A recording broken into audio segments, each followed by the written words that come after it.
Welcome to Our Girl Relationships. On this channel, we talk about problems people face in their day-to-day lives. Let's start with a video. I'm a 34-year-old woman, and I got married to my long-term boyfriend, 35, a few years ago. We came across each other during a seminar and clicked so well. He seemed to be decent, polite, and soft-spoken.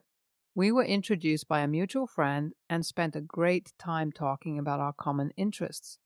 We added each other on Facebook, and that was when we started talking daily. In no time, we grew so close that we would share every little detail of our day and were able to build trust. I introduced him to my parents just when we started dating because I was sure that we were going to stay together for a lifetime. My parents are very supportive and have never left my side in any situation. I'm their only kid, and that has given me extra attention and pampering. My relationship with my parents is very strong, and there's nothing I have not shared with them. My parents were very glad to see my partner and loved my choice. They told us that they were always there and we could trust them with everything. I moved in with my husband just after a few weeks, and we'd started dating, and I loved every moment with him. I asked my husband several times that I wanted to see his family, but he was reluctant.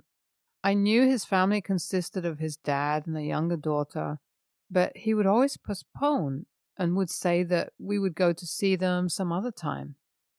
Things got serious between us, and we had decided to get married. I told my husband that it was high time to make me see his parents, and we decided to visit them on the weekend. We went to his parents' house, and his dad seemed very glad to see us. His sister was also very excited to meet me. We had tea with them, and my husband announced that we had planned to get married and were there to deliver the good news. His dad congratulated us and told us that he was very happy for us. We had a great time chit-chatting and then came back. My husband told me that his dad had called him later and told him that our marriage was not going to work, as my parents belonged to the upper class and I was raised in luxury, which meant that I could not adjust with him. His dad also told him that as I was earning far more than him, it would make me able to control the relationship and ultimately his life. My partner had convinced me that I was not that spoilt brat that he had imagined, and he was sure about me. The wedding preparations began, and we made sure that everything was perfect. We sometimes would take my husband's family along with us, just so that they might not feel left out. His dad would make weird faces and would object if he thought about something expensive. One evening, as we returned from shopping, my father-in-law told us that we should not spend that much money on weddings and should save up for our upcoming life. I told him that we had already saved up much, and all these expenditures were being made by my parents as they wanted my wedding to be perfect in every way. This shocked my father-in-law, and he asked my husband how he could let his in-laws pay for everything, and how could his self-respect bear that. My husband told him that it was not a big deal, and my parents were doing that out of love. We got married, and I swear we would be the happiest couple on earth. We were already on leave from our offices and had decided to rejoin after our honeymoon. My dad had arranged our honeymoon, and we were all set to leave when my father-in-law asked my husband to ditch the honeymoon and focus on his work. My husband told him that we were on leave and our work would not be affected, but my father-in-law was not ready to listen and told him that he did not spend so much on his education that he would ignore his profession just because he had got married. My husband ignored this, and we went on our honeymoon. As we came back from our trip, we invited my husband's family to stay with us for a week or so. We had moved into an apartment gifted by my dad and could not wait for my in-laws, as I expected my father-in-law to be happy seeing us in our new place. As they arrived and my husband announced that the apartment was gifted by my dad, he was not happy at all. He had told my husband that my parents were doing all that to make an impression and would kick him out if he ever tried to go opposite to my decisions. My father-in-law told my husband that my family was trying to buy him. I was so upset to know that, as I have never tried to make my husband that way. My father-in-law and sister-in-law had been staying with us for only a few days when my father-in-law asked my husband if he could invite his friends over for dinner. My husband told him that he did not need to take permission and could invite anyone he wanted to. My father-in-law told my husband that he was concerned that it might disturb me, as it was my apartment that they had already raided. I told my father-in-law that he should consider it as his place, and I have never felt that way. My father-in-law has invited his friends over, and, to be honest, I have no problem with it. My in-laws are staying only for a few more days, and I know my father-in-law will never stay for longer, but the way he feels about me and my parents worries me a lot. My husband has never felt that way, nor do I want him to feel like he's being fed by his in-laws, but it may create problems for us later in life because it seems like my father-in-law is trying to inject his thoughts into my husband's mind. I discussed this with my husband, and he is as chill as he has always been. I have told my father-in-law that I would be helping him with preparing the dinner, and he could tell me what he wanted. I'm trying my best to clear my image. My father-in-law had invited his friends over for dinner, and I spent my whole evening helping my father-in-law in preparing the dinner. His friends arrived, and they got busy in their chit-chat while I, with my sister-in-law's help, arranged the dinner table. Father-in-law and his friends came to the dining table and started having their dinner. I was busy with something in the kitchen when I heard my name being taken by my father-in-law. I tried to listen to what my father-in-law was telling his friends about me, and I heard that he had told them that I was a stay-at-home wife. His friends were then talking about how lavishly I was spending the hard-earned money of my father-in-law's son. They also told him that the apartment was too much for a couple and everything looked expensive, which meant that my husband was being looted by me. I could not believe my ears. My father-in-law had told them that the apartment had been rented by his son, and he was the one who was working hard while I was busy spending his hard-earned money. I couldn't take it anymore. I went to my desk and took out my pay slips, which clearly showed that I was earning 3 times more than my husband. I took them, went to the dining table, and slammed the slips on the table. I told my father-in-law's friends that I was at a better pay rank and earned far more than that friend's son. I also told them that, as they were very concerned about the apartment and the way it was furnished, it was a wedding gift from my parents. Father-in-law's friends didn't speak a word. I told them to enjoy their dinner, and I went to my room. As my father-in-law's friends left, he came to talk to me and told me that I had insulted him and his son in front of his friends. I very calmly told him that he had started it and how he could lie to his friends and then let them talk about me. He told me that it was not as bad as I had done because no one cares if a woman earns or not, but when people know that a man earns less or depends on a woman, no one respects him. I told him that it was just his filthy mind that produces such creepy thoughts. He told me that he would talk to his son and would tell him how I had insulted him. My husband returned home, and my father-in-law told him the whole story. He asked me if my father-in-law was right, and I told him that yes, he was, as I had to defend myself because he was trying to damage my reputation. My father-in-law once again gave the same explanation, and I was pissed. I didn't listen to anyone and went to my room.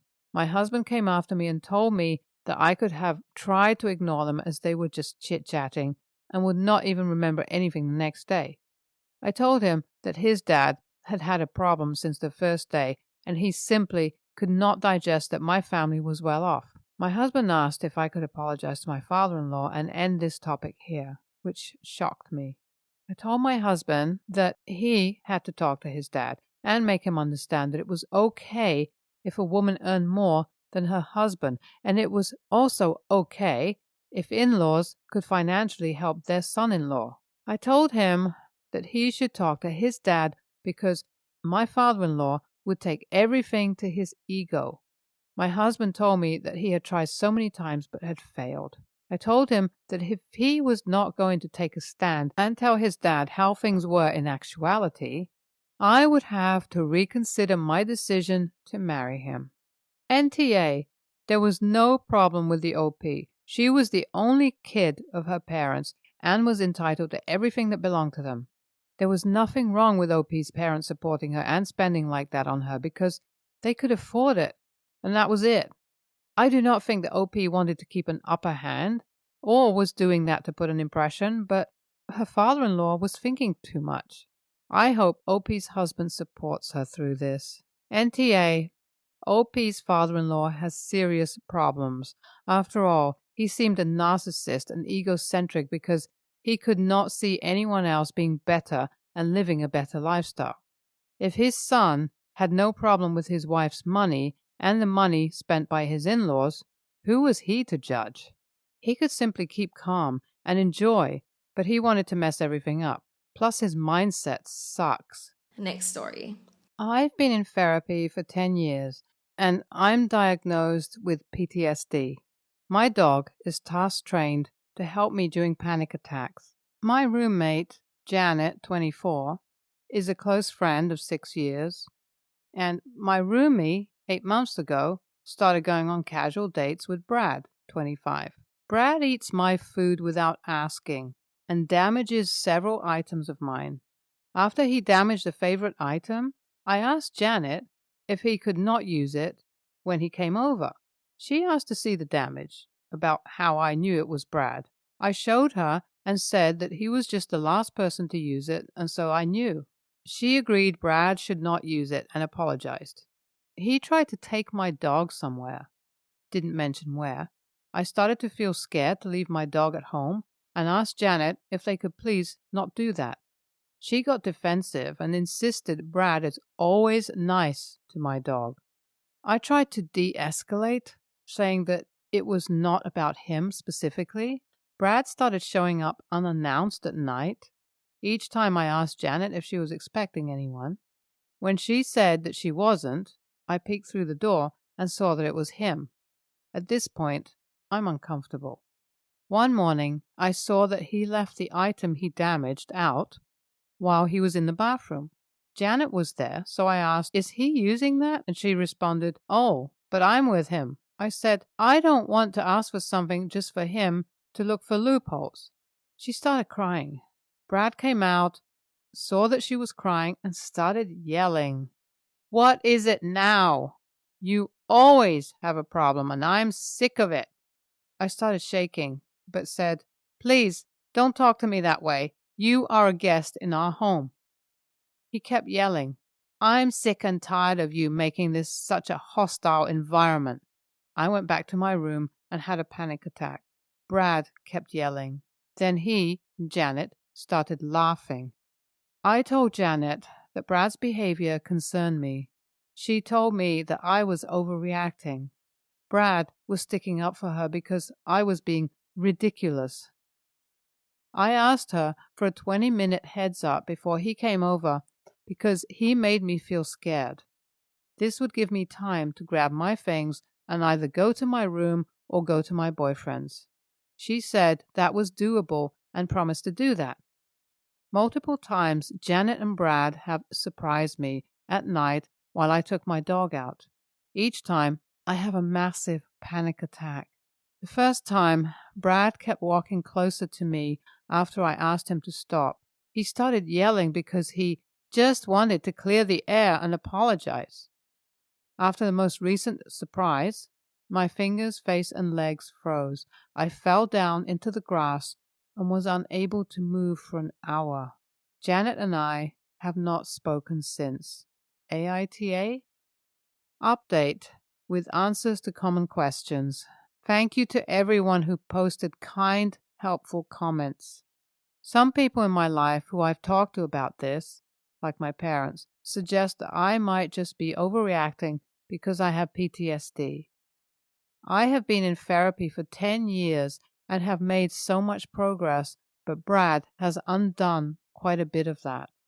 Before he started seeing Janet, I would typically go for 6 or more months without having a panic attack. Now, I have them almost every time he comes here. I'm still seeing a therapist who is working with me and my dog on coping techniques. My therapist is aware of all this. We live in a house that my parents own, bought as an investment, and they charge us rent as our landlords. I have told my parents about everything, and while they say Brad sucks, they also say that there's nothing I can really do about it, since Janet isn't breaking the lease. I told my parents I would look into moving out, and they got upset, but didn't say anything about Janet. Because my parents own the house, they are giving me really discounted rent, which is the only way I can live in my city. I feel stuck. After your helpful suggestions, I looked into restraining orders. Brad's actions don't meet the requirements in my state, county.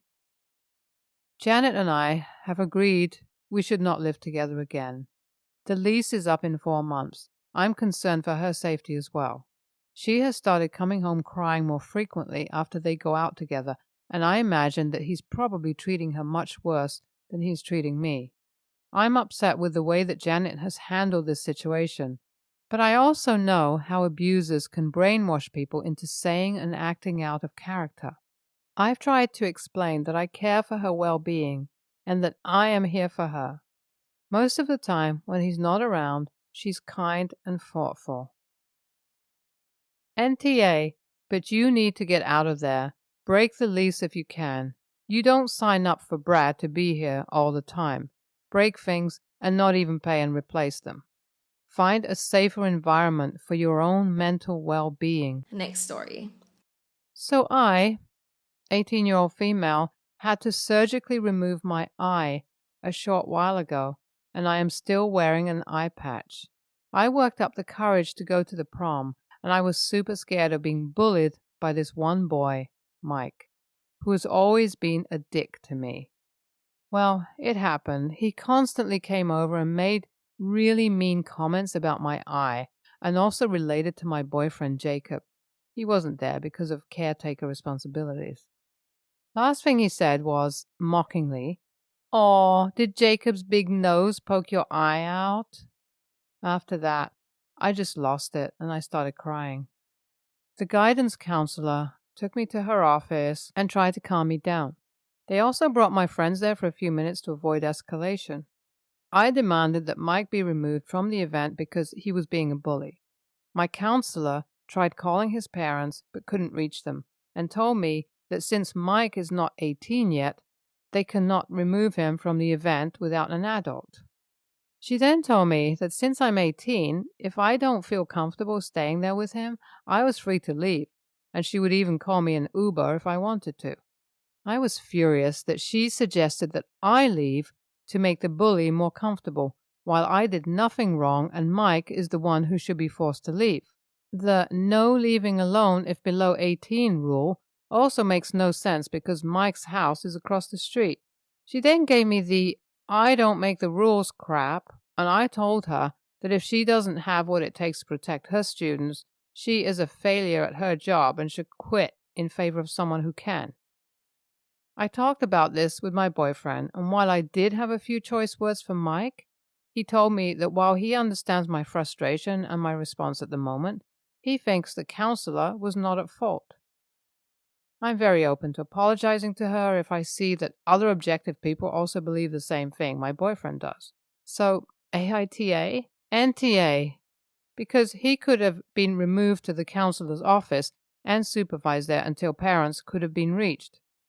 And the counselor is a major AH for I don't make the rules crap. Counselor had multiple options that were not siding against the victim and were still within safety rules. They were either unaware of them or unwilling to use them. Either way, you were right. They shouldn't be in that job.